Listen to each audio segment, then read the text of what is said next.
Ya, baiklah, saya awali dengan kegiatan sapaan atau membuka perkuliahan kali ini.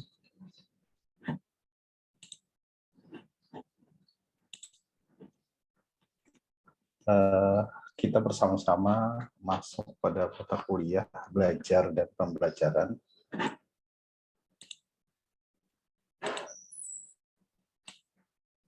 Dalam kesempatan ini saya kembali mengucapkan terima kasih sambil mengucapkan salam bahwa semua dapat berhadir. Istilahnya peserta mata kuliah ini dapat menggunakan waktu yang ada. Saya dalam kesempatan awal ini akan menyampaikan tujuan perkuliahan, di mana hari ini dibahas tentang pembelajaran yang efektif. Kemudian dengan demikian, maka tujuan perkuliahan kita adalah mahasiswa dapat mengidentifikasi dengan cermat tentang pembelajaran yang efektif.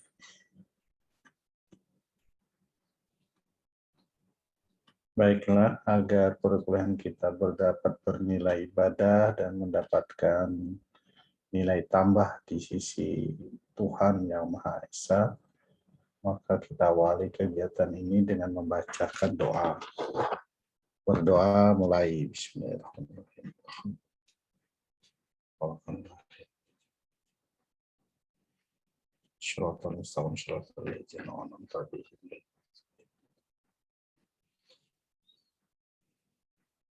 Berdoa selesai. Baiklah, agar waktu yang ada menjadi efektif dan efisien, maka saya persilahkan kepada moderator untuk menyampaikan atau memimpin kegiatan diskusi kita. Pada yang diberi tugas, saya persilahkan. Ya.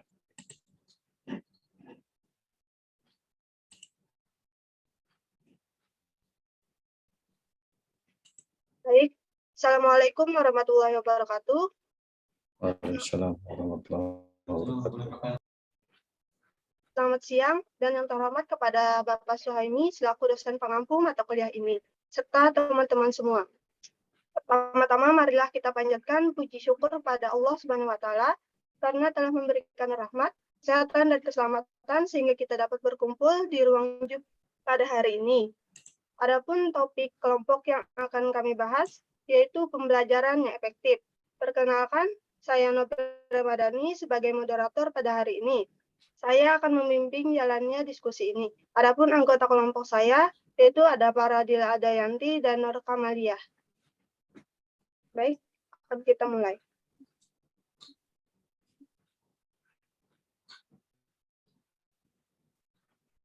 Latar belakang. Pendidikan adalah usaha membina dan mengembangkan kepribadian manusia, baik di bagian rohani, jasmani. Dengan pendidikan, kita bisa lebih dewasa, karena pendidikan tersebut memberikan dampak yang sangat positif bagi kita. Dan juga pendidikan tersebut bisa memberantas buta huruf dan akan memberikan keterampilan, kemampuan, mental, dan lain sebagainya. Pendidikan merupakan faktor penting bagi masyarakat. Demi maju, mundurnya kualitas masyarakat atau bangsa sangat bergantung pada pendidikan yang ada pada rakyat bangsa tersebut. Ki Hajar Dewantara sebagai Bapak Pendidikan Nasional Indonesia mengatakan pendidikan tersebut adalah merupakan tuntutan di dalam hidup tumbuhnya anak-anak. Makna pendidikan yaitu menuntun segala kodrat yang ada pada anak-anak tersebut agar mereka dapat mencapai keselamatan dan kebahagiaan.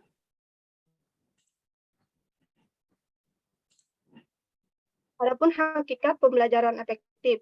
Menurut M. Sobri Sutikno 2007 halaman 57, pembelajaran efektif adalah suatu pembelajaran yang memungkinkan siswa untuk dapat belajar dengan mudah, menyenangkan, dan dapat tercapai tujuan pembelajaran sesuai dengan harapan. Proses pembelajaran efektif adalah pengajaran yang mampu melahirkan proses belajar yang berkualitas, yaitu proses belajar yang melibatkan partisipasi dan penghayatan peserta didik secara intensif.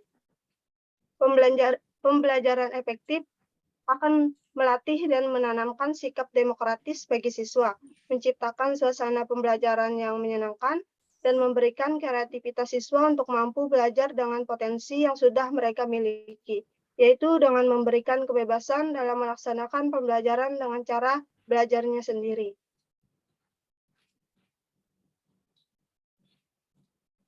Materi selanjutnya akan dibacakan oleh Paradila.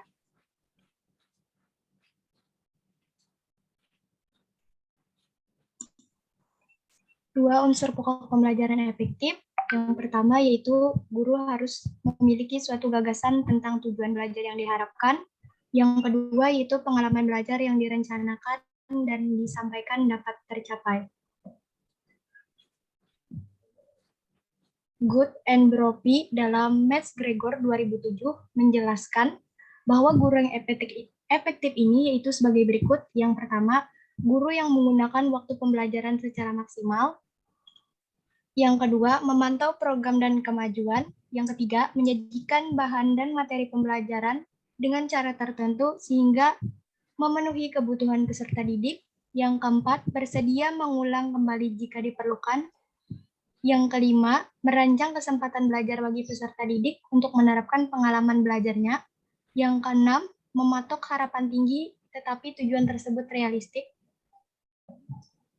Hal-hal yang diperhatikan agar pembelajaran efektif dapat terlaksana. Yang pertama yaitu kelola waktu dengan baik. Jangan sampai materi yang disampaikan belum habis sedangkan waktunya sudah habis. Kedua, akhiri pelajaran lebih dini daripada terlambat. Peserta didik diberikan penugasan dengan adanya pekerjaan rumah dan katakanlah di bagian akhir, tetapi bukan di beberapa titik pembelajaran berakhir. Yang keempat, buat kesimpulan pada akhir pembelajaran. Dan yang kelima, meninggalkan kelas dengan tertib. Prinsip pembelajaran efektif. Prinsip-prinsip pembelajaran secara umum meliputi perhatian dan motivasi keaktifan, keterlibatan langsung, pengulangan tantangan, perbedaan individu kesemuanya ini dapat berimplikasi terhadap pelaksanaan proses pembelajaran, implikasi terhadap pendidik dan peserta didik yang berhubungan dengan perhatian dan motivasi adalah tanpa penguasaan bahan ajar dan penampilan yang menyenangkan. Berdasarkan peraturan pemerintah, maka prinsip khusus dalam pengelolaan kegiatan pembelajaran yaitu A. Interaktif, yang artinya bahwa mengajar bukan sekedar menyampaikan pengetahuan dari pendidik ke peserta didik, akan tetapi sebagai proses membangun interaksi, baik interaksi antar pendidik dan peserta didik, antara peserta didik dan peserta didik lainnya, antara peserta didik dan media pembelajaran, maupun antara peserta didik dan lingkungannya. Yang kedua yaitu inspiratif, artinya bahwa pembelajaran merupakan suatu proses yang memungkinkan peserta didik untuk mencoba dan melakukan sesuatu. Dengan demikian, informasi dan proses pemecahan masalah yang disampaikan pendidik dalam pembelajaran bukanlah harga mati yang bersifat mutlak, akan tetapi merupakan hipotesis yang merangsang peserta didik untuk mencoba dan mengujinya. Yang ketiga, yaitu menyenangkan. Proses pembelajaran ada proses yang dapat mengembangkan seluruh potensi peserta didik. Seluruh potensi itu hanya mungkin dapat berkembang manakala peserta didik terbebas dari rasa takut dan menegangkan. Oleh karena itu, perlu diupayakan agar proses pembelajaran merupakan proses yang menyenangkan atau enjoyable learning. Yang keempat, yaitu menantang. Proses pembelajaran ada proses yang menantang bagi peserta didik untuk mengembangkan kemampuan berpikir, yakni merangsang kerja otak secara maksimal. Kemampuan tersebut dapat ditumbuhkan dengan cara mengembangkan rasa ingin tahu peserta didik melalui kegiatan mencoba atau bereksplorasi. Dan yang terakhir, yaitu memotivasi. Motivasi adalah aspek yang sangat penting untuk pembelajaran peserta didik. Oleh karena itu, membangkitkan motivasi merupakan salah satu peran dan tugas pendidik dalam setiap proses pembelajaran. Dalam rangka membangkitkan motivasi, pendidik harus dapat menunjukkan pentingnya pengalaman dan materi pembelajaran dalam kehidupan peserta didik.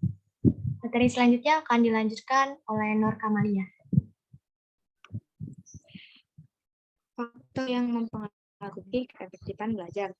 Yang pertama, ada faktor guru. Guru dalam proses pembelajaran memegang peran yang sangat penting. Peran guru, apalagi untuk siswa pada usia pendidikan dasar, tidak mungkin tergantikan oleh perangkat lain, sebab siswa adalah organisme yang sedang berkembang yang memerlukan bantuan dan bimbingan orang dewasa. Yang kedua, ada faktor siswa. Faktor siswa adalah organisme yang unik. Perkembangan anak adalah perkembangan seluruh aspek kepribadiannya, dan tiap anak memiliki tempo perkembangan yang tidak selalu sama. Proses pembelajaran dipengaruhi oleh perkembangan anak yang tidak sama itu. Dengan demikian, tiap anak memiliki kemampuan yang berbeda yang dapat dikelompokkan pada siswa berkemampuan tinggi, sedang, dan rendah.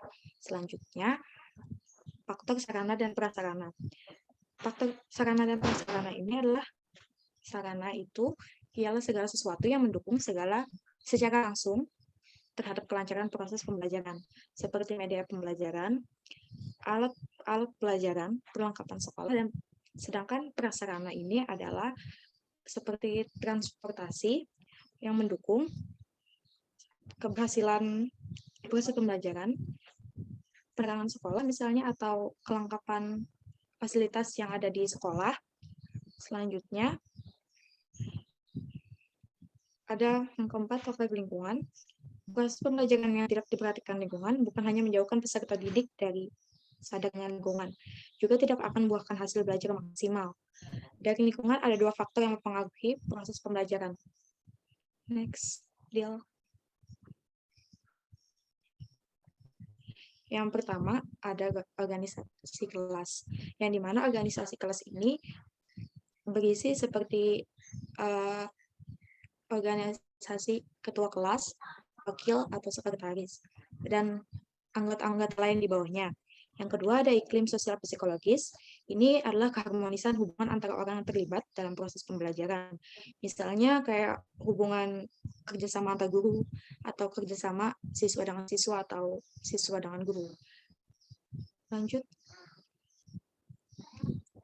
Belajar menimbulkan perubahan pada diri seseorang yang telah mengalami proses belajar. Perubahan tersebut bisa dalam bentuk tingkah laku ataupun suatu kecakapan baru.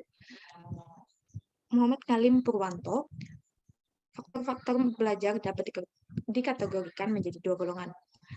Yang pertama, faktor pada diri sendiri.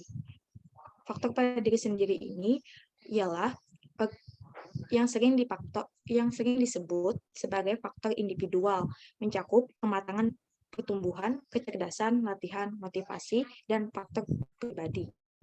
Yang kedua ada faktor dari luar. Faktor dari luar ini biasa disebut sebagai faktor sosial yang mencakup seperti keluarga, guru, cara mengajar, media, lingkungan, kesempatan, dan motivasi sosial. Sedangkan Daryanto menyebutkan bahwa faktor yang mempengaruhi belajar dikelompokkan menjadi dua, yaitu faktor yang berasal dari luar dan berasal dari dalam diri pelajar. Yang pertama, faktor yang berasal dari luar pelajar ini seperti faktor non-sosial, cuaca, waktu, tempat, media. Dan yang kedua, faktor yang berasal dari dalam diri sendiri dapat digolongkan menjadi faktor psikologis, kondisi jasmani, keadaan fungsi jasmani tertentu, dan faktor-faktor psikologis. Selanjutnya, pada dasarnya, belajar dipengaruhi oleh dua faktor penting, yaitu faktor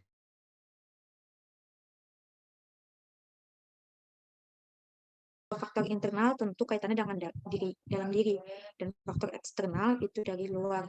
Yang pertama, faktor internal itu kesehatan. Sehat merupakan kondisi di mana seorang terhindar atau bebas dari segala macam penyakit. Kesehatan akan sangat berpengaruh terhadap seseorang. Kondisinya sedang tidak stabil, pasti semangat belajarnya pun menurun. Yang kedua, ada cacat tubuh. Cacat tubuh kondisi di mana seseorang memiliki bagian tubuh yang kurang sempurna. Bisa terjadi karena kecelakaan atau dari bawaan lahir. Cacat ini bisa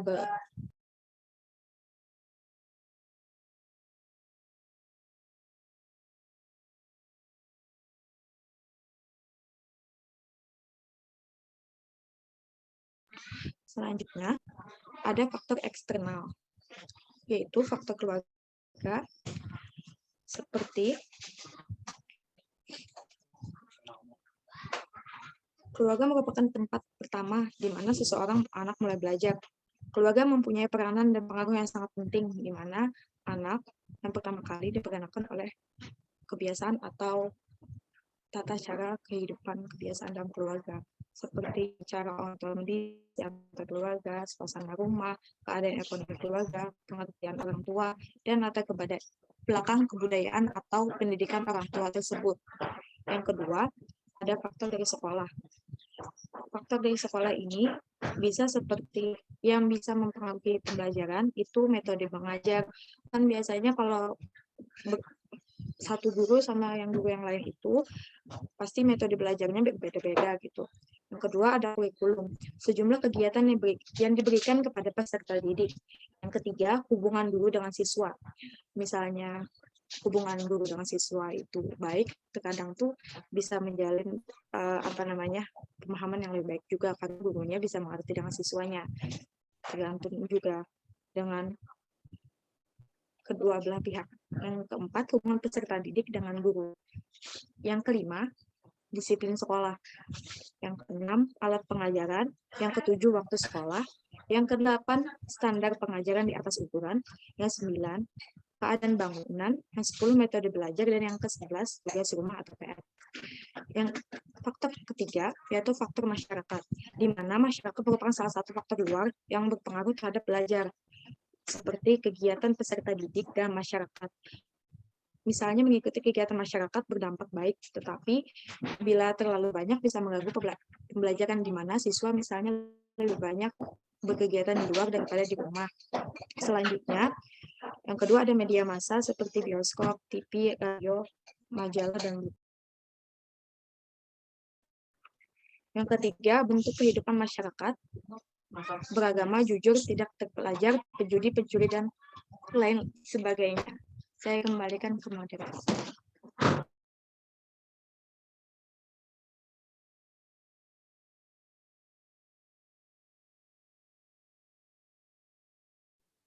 Baik, apakah ada yang ingin bertanya? Silakan open mic atau melalui chat.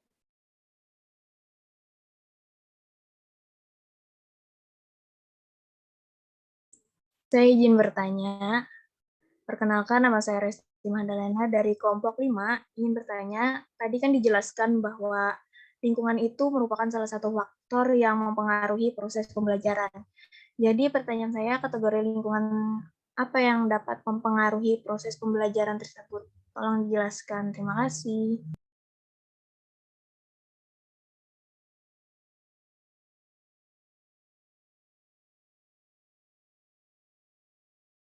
Izin bertanya. Assalamualaikum warahmatullahi wabarakatuh. Perkenalkan, nama saya Aris Setiawan dari kelompok 4. Tadi kan dijelaskan mengenai pembelajaran efektif adalah pembelajaran yang dapat memberikan hasil belajar yang bermanfaat dan tercapai tujuan sesuai harapan pembelajaran. Apakah bisakah dijelaskan dari kelompok kalian tuh bagaimana sih indikator-indikator pencapaian pembelajaran efektif sehingga kita tahu nih sebagai calon guru mengetahui apakah pembelajaran kita nih sudah berhasil atau tidak, seperti itu. Izin bertanya. Perkenalkan, nama saya Muhammad Hasanuddin dari kelompok 11. Jadi metode mengajar seperti apa yang guru lakukan agar pembelajaran yang ia bawakan itu menjadi efektif? Terima kasih. Izin bertanya, apakah menerapkan teknik belajar yang efektif dan efisien dapat mempengaruhi perubahan sikap intelektual siswa? Kalau bisa, tolong dijelaskan. Terima kasih. Izin bertanya, perkenalkan saya Selvi Anggraini dari kelompok 9. Seperti yang kita lihat, kadang gurunya belum sepenuhnya menguasai teknologi. Siswanya juga susah untuk diatur, atau bisa dikatakan sering bolos ketika pembelajaran online. Sarana, prasarana, dan lingkungannya juga tidak mendukung untuk pembelajaran yang efektif. Bagaimana cara mengatasi faktor yang mempengaruhi keefektifan belajar ketika pada masa pandemi COVID-19 kemarin? Terima kasih. Ya, Assalamualaikum warahmatullahi wabarakatuh. Saya Andre Maulana dari kelompok 1 kelas A2. Izin bertanya, apakah pembelajaran efektif tersebut telah banyak diterapkan oleh sekolah-sekolah maupun pengajar atau guru di Indonesia, atau mungkin malah sebaliknya, pembelajaran di Indonesia masih jauh dari istilah pembelajaran yang efektif. Terima kasih.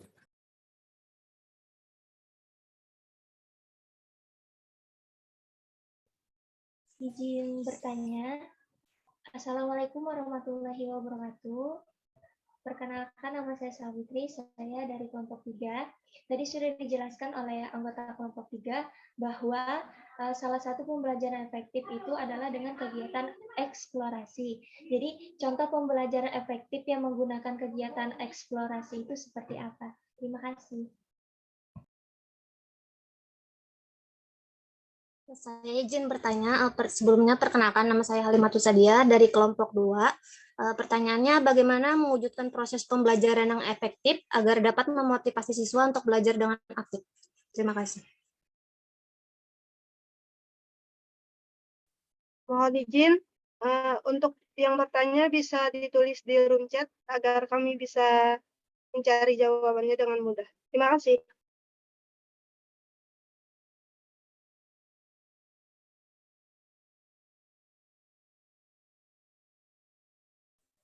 Izin Apakah ada bertanya. lagi yang bertanya? Saya Novi. Izin bertanya. Assalamualaikum warahmatullahi wabarakatuh. Perkenalkan, nama saya Tessa Leonika Putri Sitmo.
Apakah ada yang bertanya lagi?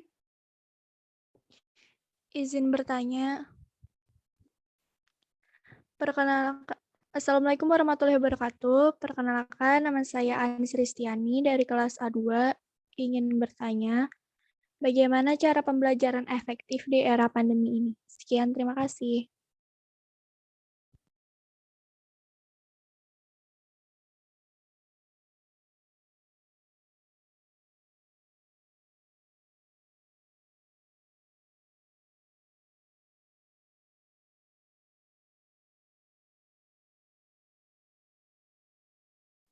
Apakah ada lagi yang ingin bertanya?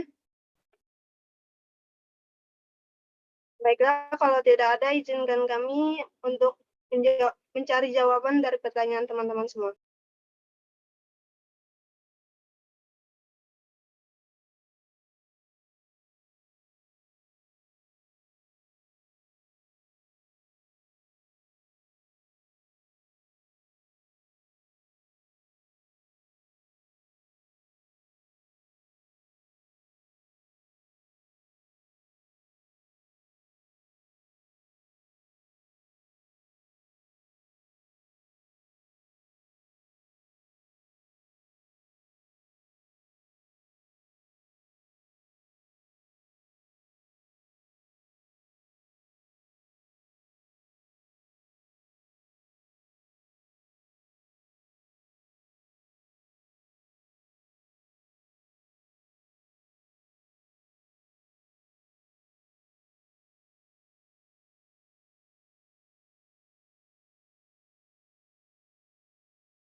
Mohon izin masuk. Saya Nova Malia ingin menjawab pertanyaan dari Naira. Pertanyaannya, apakah menerapkan teknik belajar yang efektif dan efisien dapat mempengaruhi perubahan sikap intelektual siswa? Dan kalau bisa, tolong jelaskan. Iya, itu bisa mempengaruhi perubahan sikapnya karena dengan proses belajar yang lebih efektif dan efisien, para siswa akan jauh lebih tertarik untuk belajar. Dan itu akan meningkatkan semangat belajar siswa tersebut sehingga dapat mempengaruhi sikapnya tersebut. Gitu. Dan juga siswa bisa lebih berpikir kritis lagi dan lebih kreatif lagi dalam menghadapi untuk pembelajaran yang efektif dan efisien ini. Sekian jawaban dari saya. Untuk Naira, apakah ada sanggahan atau sudah cukup? Baik, terima kasih. Terima kasih kembali.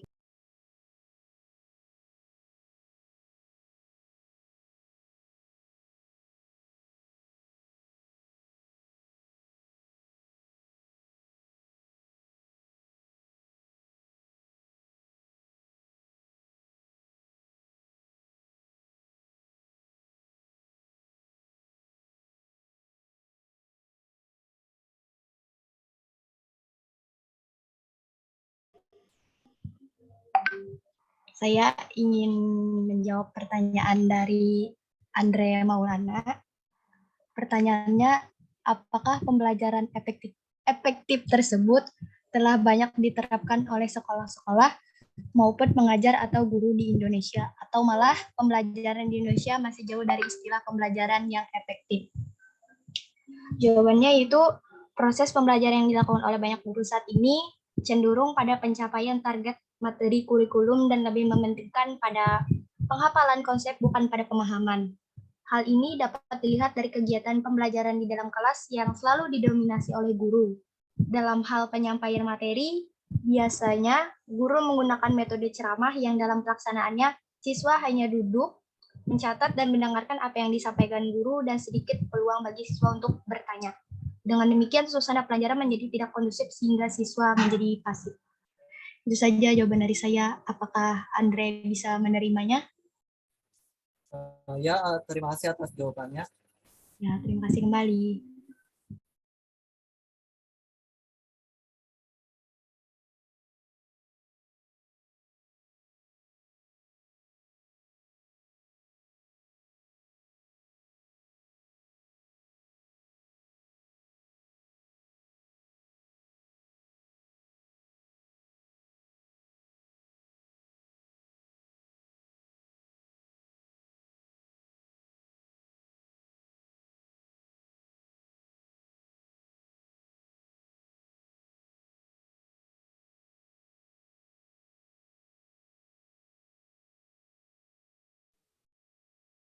Baik, saya akan menjawab pertanyaan dari Ari Setiawan. Pertanyaannya adalah, bisakah kalian jelaskan bagaimana indikator pembelajaran efektif sehingga kita tahu sebagai calon guru mengetahui apakah pembelajaran kita berhasil atau tidak pada peserta didik?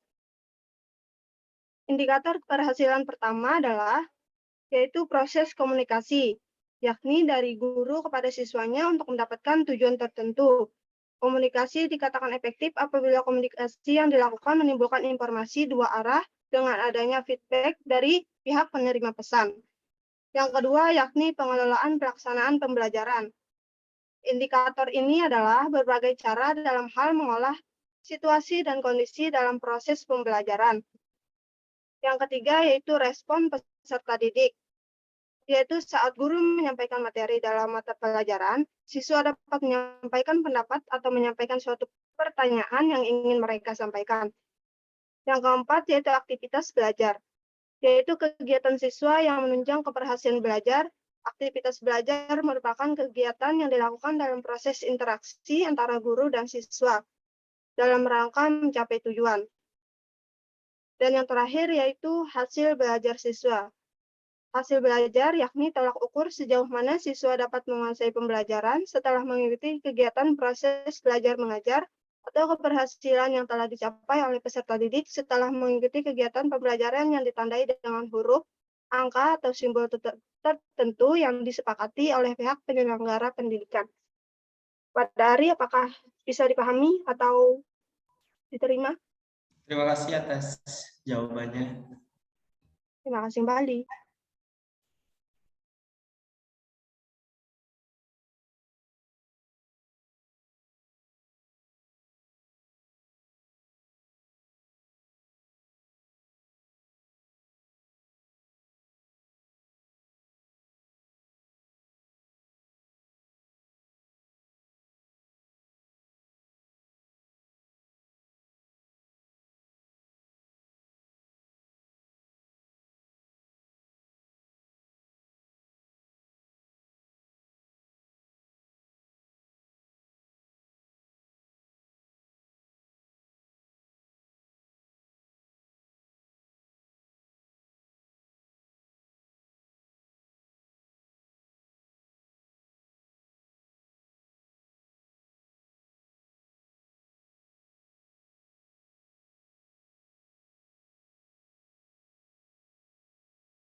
Berapa lagi pertanyaan yang belum terjawab?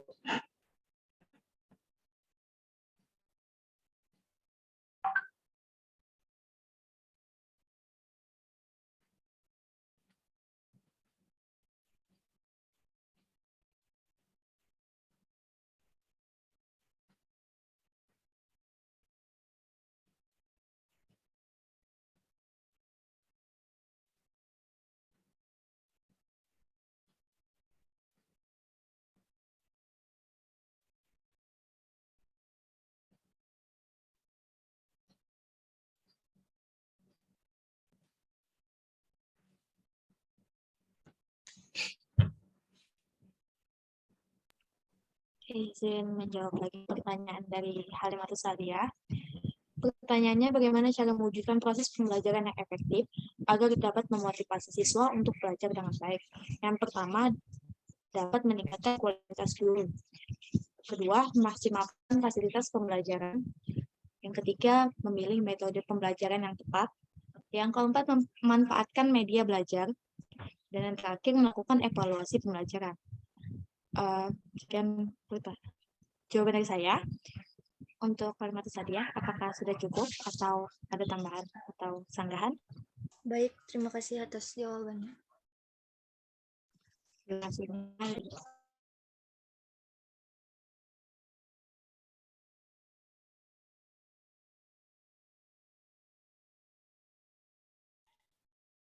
Saya ingin menjawab pertanyaan dari Muhammad Hasanuddin. Metode mengajar seperti apa yang guru lakukan agar pembelajaran yang ia bawakan menjadi efektif? Metode pembelajaran yang sangat bervariasi dan sangat banyak yang bisa dikembangkan dan diperkenalkan secara umum oleh siswa yang digunakan oleh guru untuk meningkatkan efektivitas dan efisiensi proses belajar mengajar. Tidak hanya satu metode saja yang dilakukan guru dalam pembelajaran, seperti metode pembelajaran ceramah yang sangat diperlukan dalam rangka mengembangkan kemampuan komunikasi lisan dan pengadopsian sumber-sumber informasi pembelajaran dan metode pembelajaran diberikan dan diterima. Selain itu, ada metode resistensi, yaitu adanya kemampuan guru mendengarkan siswa mampu berbicara, membaca, mempraktekkan, dan melakukan tindakan pelajaran secara tentatif dan konstruktif. Dan setelah itu ada juga metode diskusi, metode pembelajaran diskusi dengan senantiasa komunikasi secara lisan antara guru dan siswa dalam membahas, mengkaji, mendalami dan mempresentasikan sebuah materi pembahasan pembelajaran yang memiliki kualitas topik atau judul yang bermakna secara kontekstual dan analitik. Suatu metode mungkin baik untuk suatu tujuan tertentu, tetapi pokok bahasan maupun situasi dan kondisi tertentu, tetapi mungkin tidak tepat untuk situasi yang lain. Jadi tidak semua guru bisa menggunakan metode yang seperti yang saya sampaikan tadi. Mungkin berbeda-beda yang digunakan sesuai dengan apa yang dipelajari. Ada kalanya seorang guru perlu menggunakan beberapa metode dalam menyampaikan suatu pokok bahasan tertentu dengan variasi beberapa metode penyajian pengajaran agar menjadi lebih hidup. Itu saja jawaban dari saya. Apakah Muhammad Hasanuddin bisa menerimanya? Baik, terima kasih. Terima kasih kembali.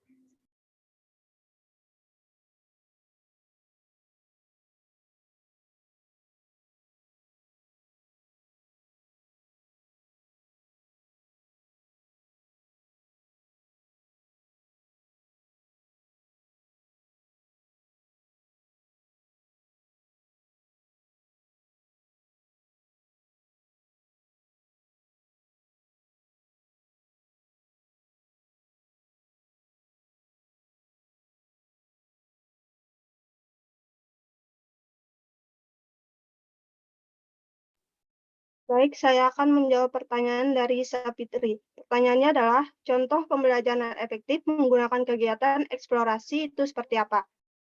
Yang pertama yaitu membentuk kelompok kecil dan bersama teman sekelompoknya menelusuri informasi yang mereka butuhkan dan merumuskan masalah. Yang kedua, menggali informasi dengan membaca, berdiskusi, atau percobaan. Yang ketiga, mengamati objek di lapangan dan laboratorium. Yang keempat, mengumpulkan dan mengolah data. Yang kelima, mengembangkan hasil penelusuran informasi dalam bentuk grafik, tabel, dan diagram. Yang keenam, mendengarkan dialog tentang ungkapan melalui ucapan guru atau media elektronik seperti CD, podcast, atau MP3. Yang keenam adalah mengidentifikasi kosakata sulit yang terkait dengan ungkapan meminta dan memberi barang dan jasa. Mungkin itu saja dari saya. Sapitri, apakah bisa dipahami? Bisa dipahami, terima kasih. Terima kasih kembali. Mohon maaf, Bapak. Untuk pertanyaan yang lainnya, dijawab langsung atau dimasukkan ke notulen aja, Pak? Ya, bisa dimasukkan di notulen saja. Ini baik, Pak. Ya. Terus, ada lagi yang mau dikonfirmasi?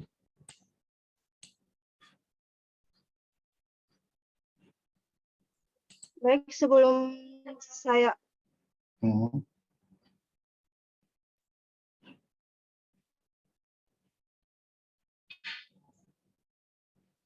maksudnya sudah dijawab seluruh pertanyaan tadi? ada beberapa yang belum, Pak Ai. Oh iya, ini aja ya. Agar waktunya dapat manfaat, saya isi aja ya. Boleh? Ini boleh, Pak, silakan. Ya.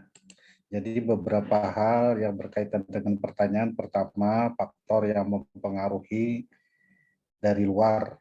Jadi kita tadi paham beberapa kita telah mendengarkan beberapa pendapat ahli ya, menyebutkan beberapa faktor yang mempengaruhi keefektifan belajar. Maksudnya faktor ini, kalau faktor ini banyak, kuat, dan lengkap, berarti akan semakin bagus, semakin efektif.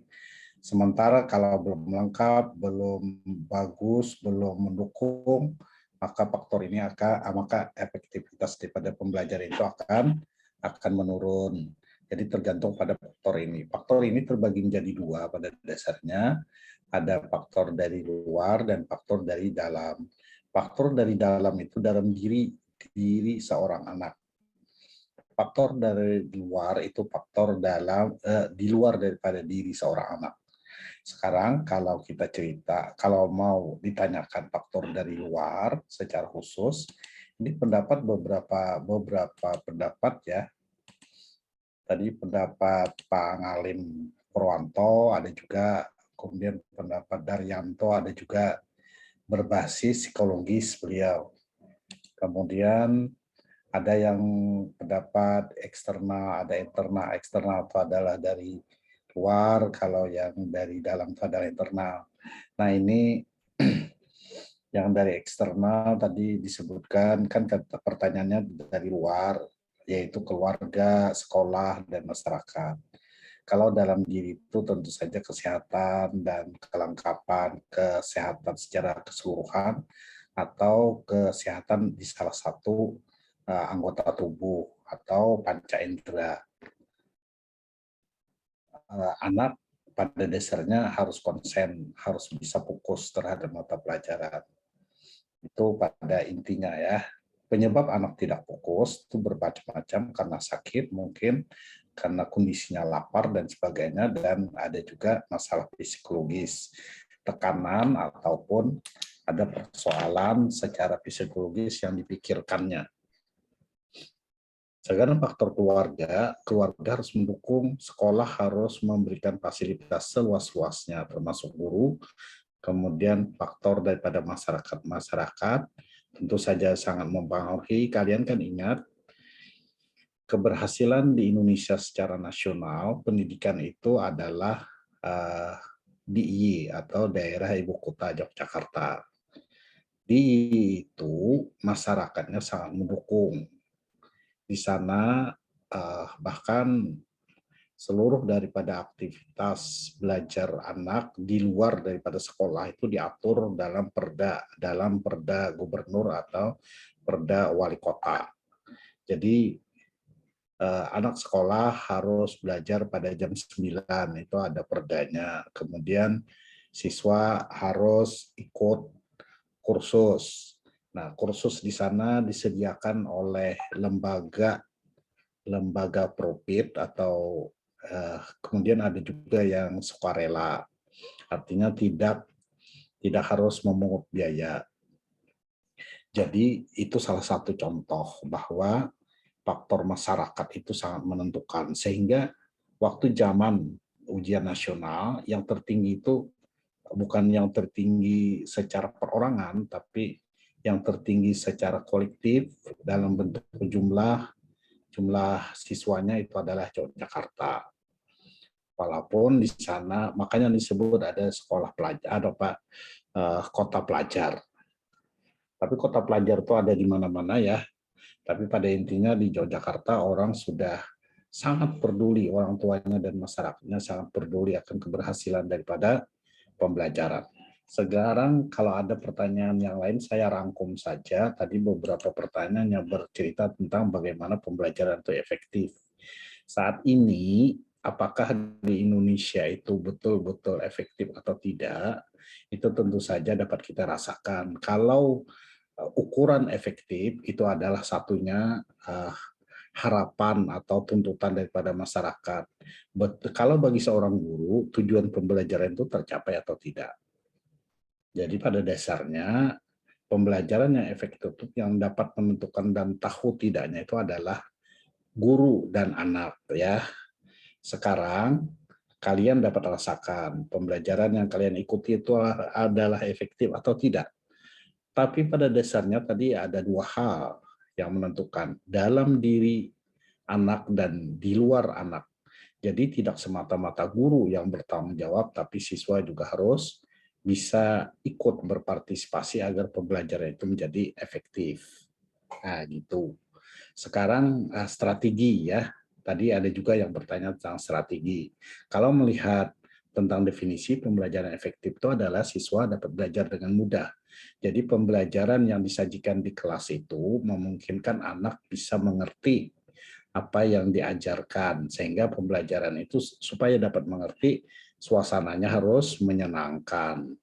Pembelajaran itu adalah pembelajaran yang berkualitas. Membaca anak dalam proses pengamatan itu harus membaca dengan bermakna.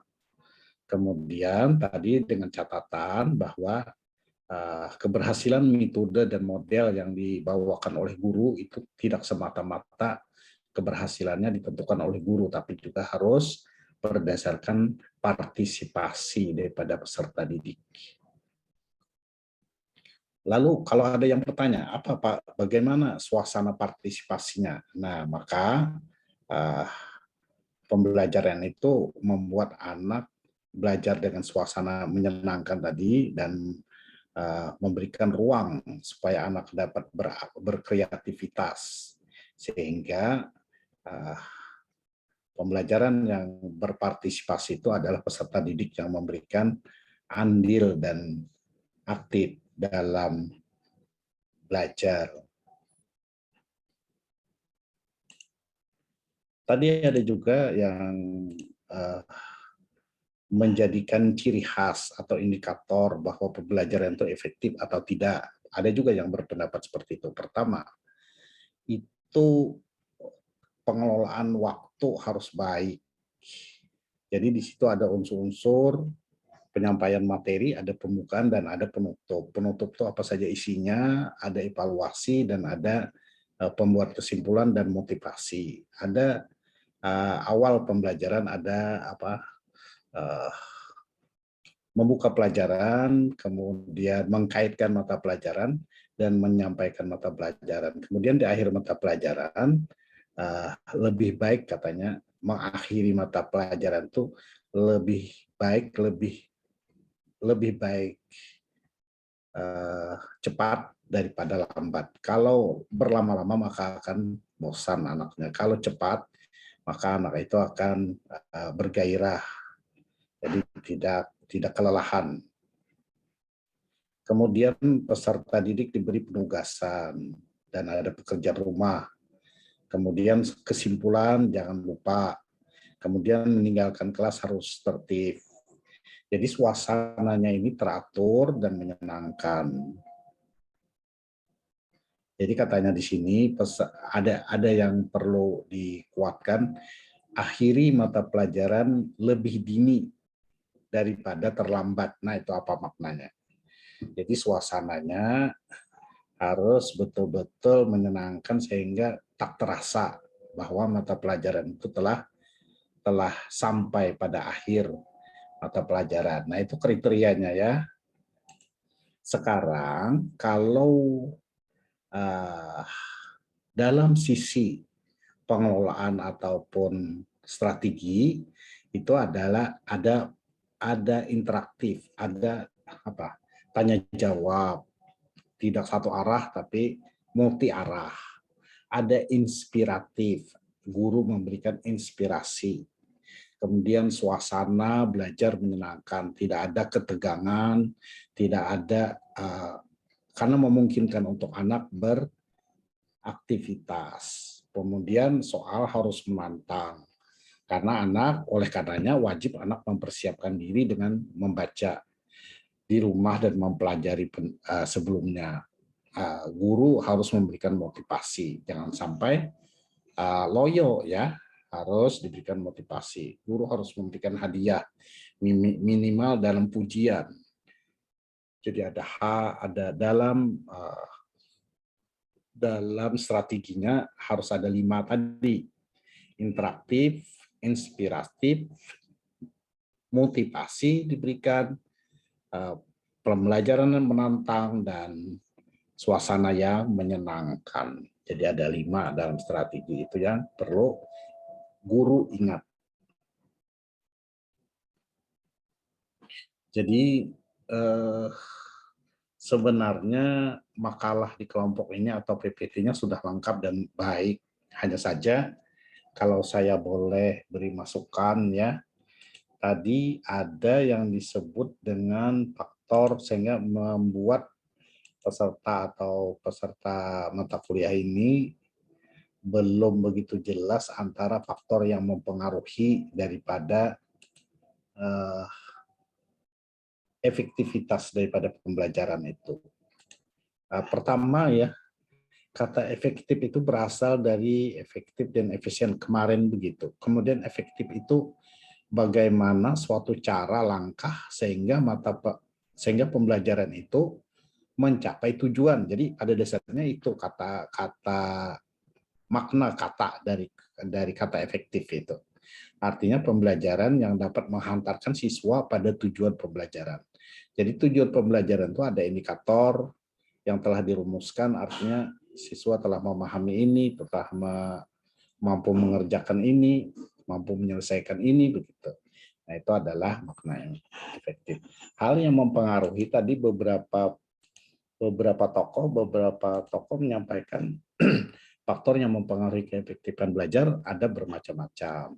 Nah, ini kita harus betul-betul tegaskan, ada faktor internal dan ada faktor eksternal. Memang sudah disebutkan, tapi ada juga yang menyebutkan ada 4, ya, faktor guru, faktor siswa, faktor sarana, dan faktor lingkungan. Pada dasarnya faktor guru, sarana, dan lingkungan itu adalah faktor eksternal. Kemudian faktor internal ada diri siswa. Pada dasarnya faktor internal itu adalah psikologi, ya, psikologi anak, baik dalam bentuk fisik ataupun dalam bentuk psikologis atau perasaan, dalam alam pikirnya anak, agar pada intinya dapat menjadi fokus. Jadi ada juga yang menyebutkan tentang organisasi kelas itu adalah eksternal, iklim sosial psikologis adalah internal. Ada juga yang seperti itu.